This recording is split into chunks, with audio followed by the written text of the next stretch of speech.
Un gang de malfrats vient d'être démantelé par la police de Nongro-Massom. Le gang est essentiellement composé d'une famille qui opérait dans la localité de Saba. Le chef de gang n'est autre que la mère de famille, une quinquagénaire qui médite désormais au frère avec sa bande. Sié Sylvestre Da.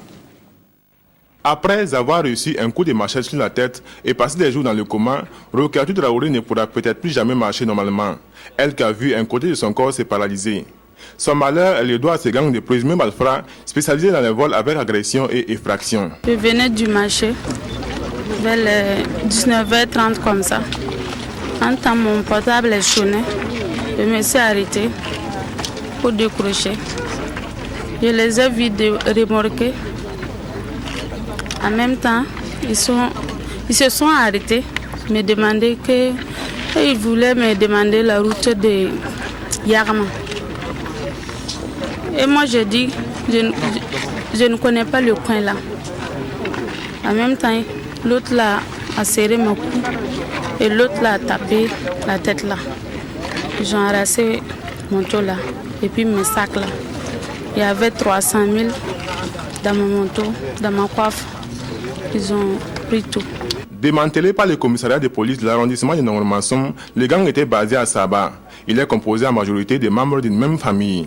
Une mère âgée de 51 ans, ses trois fils âgés de 16, 20 et 21 ans et leurs amis et ses belles-filles. La bande de délinquants reconnaît avoir écumé des villes comme Ouagadougou, Kaya, Kiriba, Dori, Zignare, etc.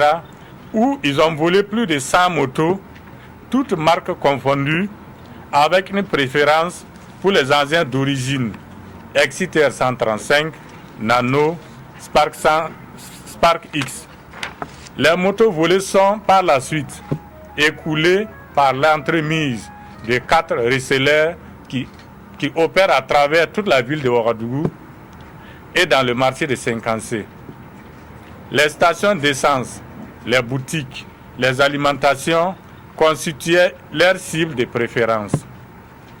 Les vols étaient soigneusement planifiés et les balles étaient portées de pistolets à canon scié et de fusils calibre 12 mm.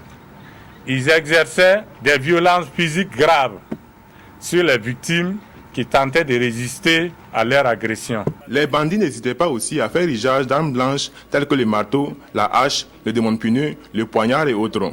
Les motos volées étaient liquidées au prix de 100 000 francs CFA chacune, peu importe les marques. Si la moto de Rokatou Traoré n'a pu être retrouvée, d'autres victimes ont eu plus de chance. La plupart des membres de cette famille de présumés malfrats que la directrice de la communication de la police nationale surnomme la famille d'Anton de Saba sont des repris de justice.